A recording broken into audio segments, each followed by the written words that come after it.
একটা জয়ের জন্য চাতক পাখির মতো অপেক্ষা। সংযুক্ত আরব আমিরাতের পর অবশেষে লঙ্কায় ধরা দিল সেই আকাঙ্ক্ষিত জয়। স্বাগতিকদের দ্বিতীয় টি-20তে হারিয়ে সিরিজ জমিয়ে তুলল লিটন দাসরা।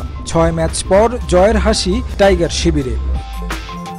স্কোরবোর্ডে চ্যালেঞ্জিং সংগ্রহ দিয়ে আত্মবিশ্বাসী শুরু টাইগারদের। শরীফুল সাইফুদ্দিনের প্রথম 4 ওভারেই ম্যাচটা অনেকটা বাংলাদেশের পক্ষে চলে আসে।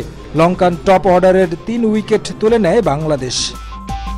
প্রথম উইকেটটা দুর্দান্ত এক রান আউটে। শামীম পাটোয়ারির নিশানাবাজিতে জয়ের বিশ্বাস জন্মায় টাইগার দুর্গে। এরপর কুশল পেরেরা, আভিষ্কা ফার্নান্দোদের ফিরিয়ে ভিত করেন জয়ের। দীর্ঘদিন পর ম্যাচে ফিরে শরীফুল অনবদ্য, তার শিকার আভিষ্কা ও পেরেরা। ভয়ঙ্কর চারিথ আসালাঙ্কা হাল ধরতে আসেন। সাইফুদ্দিনের বলে দারুণ এক রিভিউ নেন লিটন। ভয়ঙ্কর হওয়ার আগে তাকে ফেরান টাইগার বোলার। এক প্রান্ত আগলে ছিলেন প্রথম নিশানকা। সঙ্গীদের আসা যাওয়ার মিছিলে তার ব্যাটে আসে 32। ঋষাদের শিকার লঙ্কান ওপেনার। এরপর স্বাগতিকদের হারটা ছিল সময়ের ব্যাপার। সময় গড়িয়েছে, নিশ্চিত হয়েছে টাইগারদের জয়। টস হেরে ব্যাটিংয়ে নেমে শুরুটা ছিল না মন মতো। আভাস আগের ম্যাচের পুনরাবৃত্তির। হয়েছেও তেমনটা। দলীয় 5 রানে নেই পারভেজ ইমন। আরেক ওপেনার তানজিদ তামিমও এদিন ছিলেন ব্যর্থ।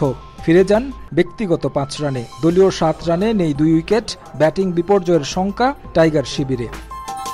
তবে অধিনায়ক এদিন নেতৃত্ব দিলেন সামনে থেকে। শুরুতে উইকেট পতনের ধাক্কা সামাল দেন তাওহিদ হৃদয়কে সঙ্গে নিয়ে। দারুণ খেলছিলেন হৃদয়ও। 59 রানের জুটিতে বড় সংগ্রহের সম্ভাবনা জাগায় টাইগাররা। তবে 25 বলে 31 রান করে ফিরে যান হৃদয়। মাঝে কিছুটা ছন্দপতন। মেহেদী হাসান মিরাজ এসে ফিরে গেছেন দ্রুতই। এরপর শামীম পাটোয়ারিকে নিয়ে জুটি গড়েন লিটন। টাইগার অধিনায়ক এদিন খেলেন হাত খুলে। 39 বলে দেখা পান 50-র। টি-20তে যা তার 12তম 50। দারুণ ক্যামিও খেলেন শামীম পাটোয়ারি।